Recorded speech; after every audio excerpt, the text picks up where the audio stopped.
ندوۃ العلماء کا نام روشن کر چکے ہیں، جسے ہم شارٹ فارم میں ندوہ بھی کہتے ہیں، ہے نا۔ چلیے خیر، اس کے بارے میں جاننے کے بعد ہم یہ دیکھتے ہیں کہ عبدالسلام کدوئی نے ندوۃ العلماء لکھنؤ میں تعلیم حاصل کی، وہیں عربی زبان و ادب کی تدریس کا مطلب ہوتا ہے اسٹوڈنٹ ٹیچنگ، عربی زبان و ادب یعنی عربی زبان سکھانے لگے اور ادب کی جو تدریس کے فرائض انجام دیے وہیں پر ندوۃ العلماء میں، جہاں سے پڑھائی کی وہیں پر انہوں نے پڑھانے کے بھی اپنے فرائض انجام دیے۔ 15 روزہ اخبار تعمیر کی اشاعت میں تعاون کیا۔ عبدالسلام کدوئی کے بارے میں بتا رہا ہے کہ اس وقت انہوں نے جیسے ویکلی نکلتا ہے نا، ہفتے میں ایک بار، ڈیلی جو اخبار ہوتے ہیں وہ تو ہم دیکھتے ہیں، جو ہفتے میں ایک بار اخبار نکلتے ہیں اسے ہفتہ روزہ کہتے ہیں۔ اسی طریقے سے کچھ اخبار ایسے ہوتے ہیں جو مہینوں میں نکلتے ہیں، میگزین وغیرہ کے طریقے سے۔ تو یہاں پر 15 روزہ اخبار جس کا نام بھی دیا گیا ہے، تعمیر کی اشاعت میں انہوں نے بہت تعاون کیا۔ ان کی مشہور تصانیف کا مطلب ہوتا ہے کہ انہوں نے جو اپنی بکس لکھی ہیں، تو ان بکس میں جو مشہور تصانیف ہیں اس میں کچھ نام یہاں دیے گئے ہیں۔ ہماری بادشاہی ایک بک، عربی زبان کے 10 سبق یہ ان کی دوسری بک، ہندوستان کی کہانی یہ ان کی تیسری بک۔ تینوں بھی بکس قابل ذکر ہیں۔ 1979 میں ان کا انتقال ہوا، یعنی 1979 میں ان کا انتقال ہوا۔ پیدائش کب ہوئی تھی؟ 1907 میں، اور 1979 میں ان کا انتقال ہو گیا۔ تو یہ تھی عبدالسلام کدوئی سے تھوڑی جان پہچان۔ اب ہم علم کا شوق اس سبق میں یہ دیکھ چکے ہیں کہ کس کے بارے میں ہے، ابو ریحان البیرونی، اور لکھنے والے مصنف کے بھی بارے میں ہم جان پہچان کر چکے ہیں۔ اب ہم سبق کو شروعات کرتے ہیں یہاں سے۔ دھیان سے سنیے گا اسٹوڈنٹ، ہمیں کچھ سیکھنا تو ہے، ساتھ ہی ساتھ ہمیں ان چیزوں کا دھیان رکھنا ہے کہ اس سبق میں کیا کیا باتیں بتائی گئی ہیں، تاکہ ہم اپنے مارکس کے حساب سے بھی آگے بڑھ سکیں۔ 11ویں صدی عیسوی میں، 11ویں صدی عیسوی کا مطلب ہوتا ہے اسٹوڈنٹ، یہ تقریباً بات ہوگی جیسے آج ہم لکھتے ہیں 2020 یعنی 2020 نا، اسی طریقے سے 1000 سال پہلے کی بات ہے، لگ بھگ 1000 سال پہلے کی بات ہے۔ 11ویں صدی عیسوی میں افغانستان سے ایک بہت بڑے عالم ہندوستان آئے۔ کہاں سے آئے تھے؟ ان کا جو اوریجن تھا، اوریجن کنٹری جسے ہم کہتے ہیں، وہ کہاں تھی؟ افغانستان، ہے نا۔ وہاں سے ایک بہت بڑے عالم ہندوستان آئے، ان کا نام تھا ابو ریحان البیرونی۔ یہ علم کے، میں اگر ان کے بارے میں اس سبق سے ہٹ کر کے بات کروں تو ابو ریحان البیرونی ایک سیاح بھی تھے۔ علم حاصل کرنے کے لیے وہ کئی سارے ممالک کا انہوں نے سفر کیا، اور انہوں نے اپنے سفر نامے بھی قلم بند کیے ہیں، اور انہی کے بارے میں شاید آپ لوگوں کو آپ کی ہسٹری کی بک میں بھی چیپٹر نمبر 8 میں بھی کچھ بتایا گیا ہے ابو ریحان البیرونی کے بارے میں۔ اور ایسا ان کے بارے میں کہا جاتا ہے کہ وہ اس زمانے میں جس راستے سے ایک بار سفر کیا کرتے تھے، تو ان کا یہ عزم ہوتا تھا، ان کا یہ ارادہ ہوتا تھا کہ اب وہ دوبارہ اس راستے سے سفر نہ کریں، یعنی ان کا یہ مقصد ہوگا کہ ہم زیادہ سے زیادہ سیاحت کر لیں، یا زیادہ سے زیادہ ہم وہ گھوم لیں، ہے نا، ہر کنٹری کے بارے میں معلومات حاصل کر لیں، یہ ان کا مقصد ہوگا۔ تو اسی طریقے سے اسی صدی 11ویں صدی عیسوی میں تقریباً 1000 سال پہلے افغانستان سے ایک بہت بڑے عالم ہندوستان آئے، ان کا نام تھا ابو ریحان البیرونی۔ البیرونی نے یہاں رہ کر سنسکرت زبان سیکھی اور ہندوستانی تہذیب اور رہن سہن کا بغور مطالعہ کیا۔ سنسکرت زبان انہوں نے یہاں سیکھی، پہلے زیادہ تر سنسکرت زبان چلتی تھی، آج بھی کئی علاقوں میں پڑھی لکھی بولی بھی جاتی ہے۔ ہندوستانی تہذیب بھی انہوں نے یہاں پر دیکھی کہ کس طرح سے ہندوستانی تہذیب ہوتی ہے، اور رہن سہن جو ہے لوگوں کا، اس کا بغور مطالعہ کیا۔ بغور مطالعہ کیا مطلب غور کے ساتھ مطالعہ کیا۔ اپنے مطالعے اور معلومات کی روشنی میں انہوں نے عربی زبان میں کتاب بھی لکھی ہے۔ اپنے مطالعہ جو انہوں نے کیا ہندوستان میں رہ کر، اور جو بھی معلومات حاصل کی، اس کی روشنی میں انہوں نے عربی زبان میں کتاب بھی لکھی ہے، جس کا نام کتاب الہند ہے۔ تو اگر ہم اس کتاب کو پڑھیں تو ہمیں اس زمانے کے ہندوستان کی بہت ساری معلومات حاصل ہوگی۔ وہ زندگی کی آخری سانس تک علم حاصل کرنے میں لگے رہے، ہے نا، مرتے دم تک۔ میرے خیال سے اس سبق میں بھی ان کا یہی قصہ بیان کیا گیا ہے کہ مرتے دم تک انہوں نے علم حاصل کرنے کی کوشش کی۔ آئیے دیکھتے ہیں کہ کیا قصے ان کے بارے میں بیان کیے گئے ہیں۔ البیرونی کے زمانے میں ایک نامور عالم کا بیان ہے کہ البیرونی جب بیمار پڑے تو وہ عیادت کرنے والوں سے اپنی تکلیفیں بیان کرنے کی بجائے علمی گفتگو کرتے تھے۔ تو البیرونی کے زمانے کے ایک نامور عالم، ان کے ساتھ کے ہی ان کے زمانے کے ایک نامور عالم تھے، مشہور عالم، ان کا نام یہاں نہیں دیا گیا ہے۔ عالم کا مطلب ہوتا ہے جو علم جانتا ہو، تو اسے عالم کہتے ہیں۔ تو انہی کے زمانے، البیرونی کے زمانے کے ایک نامور عالم کا بیان ہے کہ جب البیرونی کا آخری وقت آیا، جب وہ بیمار پڑے، تو وہ عیادت کرنے والے مطلب جب ہم کسی بیمار کو دیکھنے جاتے ہیں نا، تو اس وزٹنگ پرسن کو عیادت کرنے والے کہتے ہیں۔ تو وہ عیادت کرنے والوں سے اپنی تکلیفیں بیان نہیں کرتے تھے کہ مجھے یہ تکلیف ہے، میں اس وجہ سے بیمار ہو گیا، ایسا کچھ نہیں، بلکہ ان کی جو گفتگو ہوتی تھی، جو کنورسیشن ہوتا تھا، وہ علم کو لے کر کے ہوتا تھا، کسی نہ کسی علم کے ٹاپک سے ہوتا تھا، ہے نا۔ تو یہ ان کا علم کا شوق تھا۔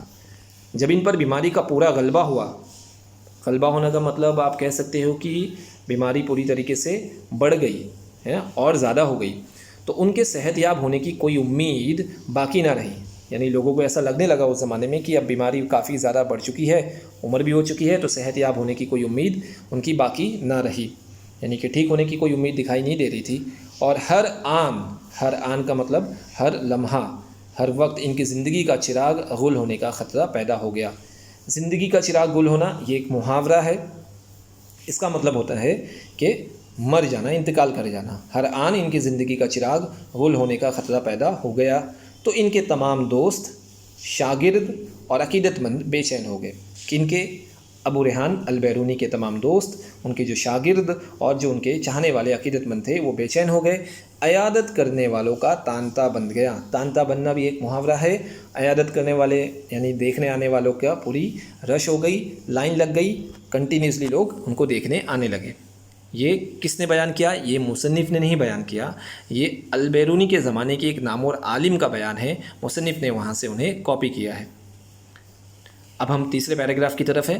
جب میں نے سنا کہ ان کی حالت نازک ہے، یہ کون بیان کر رہا ہے؟ مصنف نہیں، دھیان رہے، مصنف ان کے زمانے میں نہیں تھے، یہ 1000 سال پہلے کی بات ہے، اور مصنف 20ویں صدی میں تھے۔ تو یہ جو بھی جب میں نے سنا، تو یہ میں نے سنا کون کہہ رہا ہے؟ یہ البیرونی کے زمانے کے جو نامور عالم تھے وہ کہہ رہے ہیں، ان کی کتاب میں سے یہ لیا گیا ہوگا سبق۔ تو ان کے الفاظ میں، جب میں نے سنا کہ ان کی حالت نازک ہے تو میں بھی عیادت کے لیے گیا، دیکھنے کے لیے گیا۔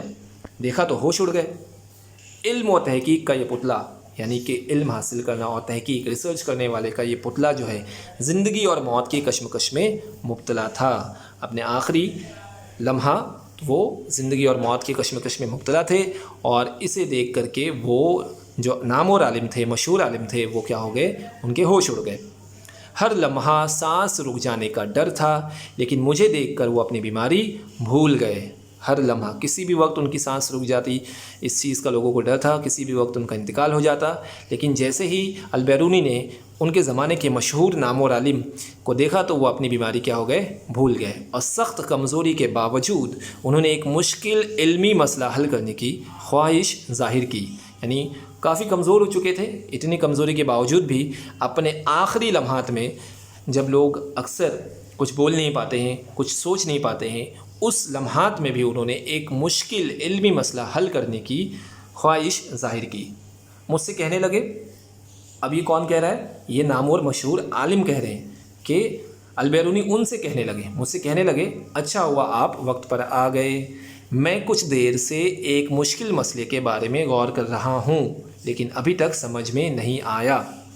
اب البیرونی نے ان نامور عالم سے یہ بات کہی کہ اچھا ہوا آپ وقت پر آ گئے، کافی دیر سے میں سوچ رہا تھا ایک مشکل مسئلے کے حل کے بارے میں، لیکن غور کرنے کے بعد بھی اب تک یہ میری سمجھ میں نہیں آیا۔ تو اس واقعے سے اس بات کا پتہ چلتا ہے کہ علم کا شوق البیرونی نے اپنے آخری سانس تک علم حاصل کرنے کی کوشش کی، اور ان کا شوق بھی ہمیں اسی واقعے سے پتہ چل رہا ہے۔ ٹھیک ہے اسٹوڈنٹ، اب میں آگے بڑھتا ہوں کہ ابھی تک سمجھ میں نہیں آیا، آپ عالم ہیں، مہربانی فرما کر یہ مسئلہ مجھے سمجھا دیجئے، آپ کا بڑا احسان ہوگا۔ یہ البیرونی کے الفاظ انہوں نے یہاں کاپی کیے ہیں۔ آپ عالم ہیں مطلب علم رکھتے ہیں، مہربانی کر کے مسئلہ مجھے سمجھا دیجیے۔ مسئلے کا مطلب ہوتا ہے اسٹوڈنٹ کوئی ایسی بات جس کو حل کرنا آسان کام نہ ہو، تو وہ البیرونی اسے سمجھنا چاہتے تھے۔ آپ کا بڑا احسان بھی ہوگا، وہ اس کے لیے شکریہ بھی ادا کر رہے تھے۔ اب ہم اس پیج سے آگے بڑھتے ہیں، ہم پیج نمبر 4 پہ کمپلیٹ کر چکے ہیں، اور اب بڑھ رہے ہیں پیج نمبر 5 کی طرف۔ البیرونی کی یہ بات سن کر میں اچنبھے میں پڑ گیا۔ تو ان کے زمانے کے جو نامور مشہور عالم تھے، انہوں نے جب البیرونی کی یہ بات سنی تو وہ کو بالکل اچنبھے میں پڑ گئے۔ اچنبھے میں پڑنا مطلب تعجب میں پڑ جانا، کیوں تعجب میں؟ دیکھیے آخری وقت کب سانس رک جائے کچھ پتہ نہیں، لیکن اس وقت میں بھی بندہ علم حاصل کرنے کی کوشش میں لگا ہوا ہے۔ اس آخری وقت میں بھی ان کا یہ شوق، میں حیرت سے ان کا منہ تکنے لگا۔ دیکھیے ہے نا، اب کوئی بھی پریشان ہو جائے گا، ارے آخری وقت میں بھائی آپ اللہ اللہ کرو، یہ سب چیزیں کیا کر رہے ہو، لیکن ان کا وہ علم کا شوق ہے کہ وہ جیسے ہی انہوں نے البیرونی کی بات سنی تو وہ بھی ایک دم تعجب میں پڑ گئے اور حیرت سے ان کا منہ تکنے لگے۔ میری اس خاموشی نے انہیں پریشان کر دیا۔ اب جب وہ ان کا منہ دیکھنے لگے، خاموش ہو گئے، تو البیرونی کیا ہو گئے؟ پریشان ہو گئے۔ کہنے لگے، البیرونی کیا کہنے لگے؟ آخر آپ خاموش کیوں ہیں؟ کیا یہ مسئلہ آپ کے لیے بھی مشکل ہے؟ سن رہے ہو نا، البیرونی نے ان سے پوچھا کہ آپ خاموش کیوں ہیں؟ کیا یہ مسئلہ آپ کے لیے بھی مشکل ہے؟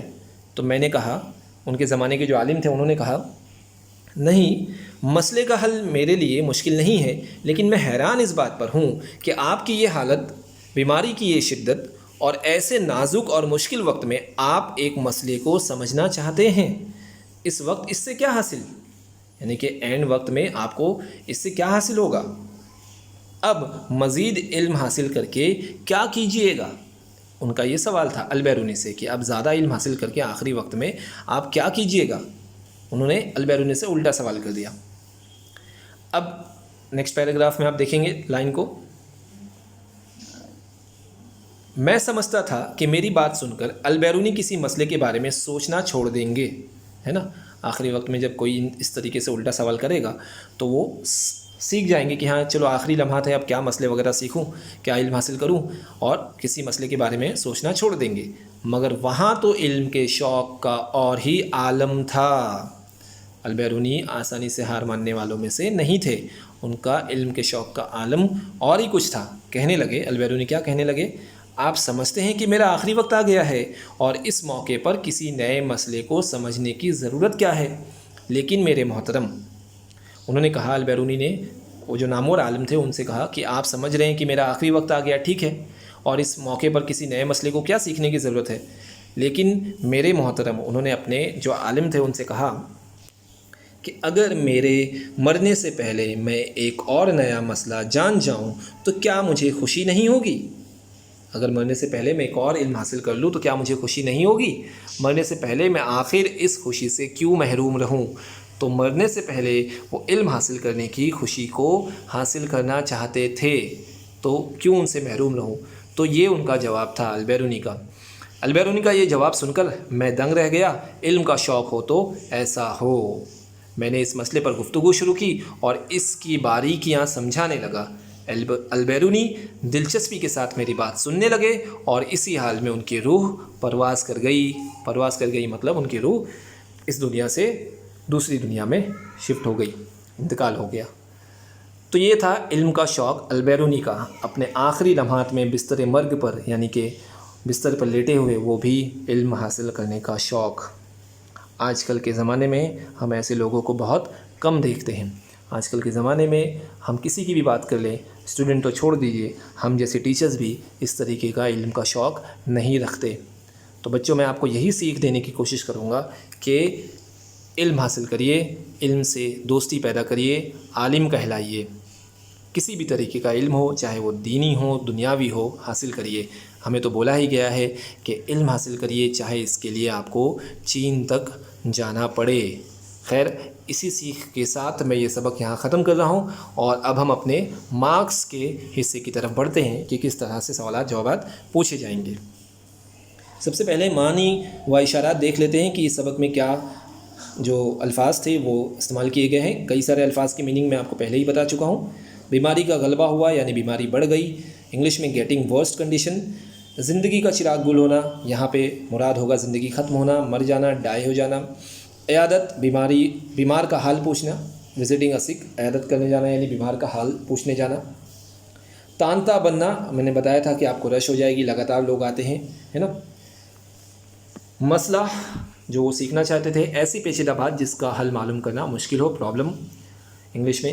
ہوش اڑ جانا، بیفل، گھبرا جانا، پریشان ہو جانا۔ مزید یعنی اور زیادہ، ایڈیشنل، فردر۔ روح پرواز کر جانا، مر جانا، انتقال ہو جانا، ٹو ڈائی۔ تو یہ سمپل سے میننگ تھے جو آپ سب جانتے ہی ہیں۔ اب ہم دیکھتے ہیں فٹافٹ سرگرمی دیکھ لیتے ہیں کہ اس سبق میں کیا سرگرمی تھی۔ جتنی ممکن ہوگی میں آپ کو یہاں بتانے کی کوشش کر رہا ہوں، آپ اسے اپنے نوٹ بک میں لکھیے، پریکٹس کریے تاکہ آپ لوگوں کو لکھنے میں مشکلات پیش نہ آئیں۔ آپ لوگ انگلش میڈیم کے اسٹوڈنٹ ہیں، اس لیے آپ کو اردو لکھنے میں بہت تکلیف ہوتی ہے، آپ کا املا ڈکٹیشن بہت رانگ ہوتا ہے، اس لیے زیادہ سے زیادہ پریکٹس کریے تاکہ آپ کی ہیبٹ بن سکے، عادت بن جائے۔ سبق کی مدد سے البیرونی کا رواں خاکہ مکمل کیجیے۔ ابو ریحان البیرونی 11ویں صدی عیسوی میں ڈیش سے، کہاں سے آئے تھے؟ افغانستان سے ہندوستان یعنی بھارت آئے تھے۔ سنسکرت سیکھی، ہندوستانی تہذیب کا مطالعہ کیا اور کتاب الہند لکھی۔ اس طریقے سے یہ پورا فلو چارٹ آپ کو نیچے کی طرف مل جائے گا۔ دیے ہوئے الفاظ کی جمع لکھیے۔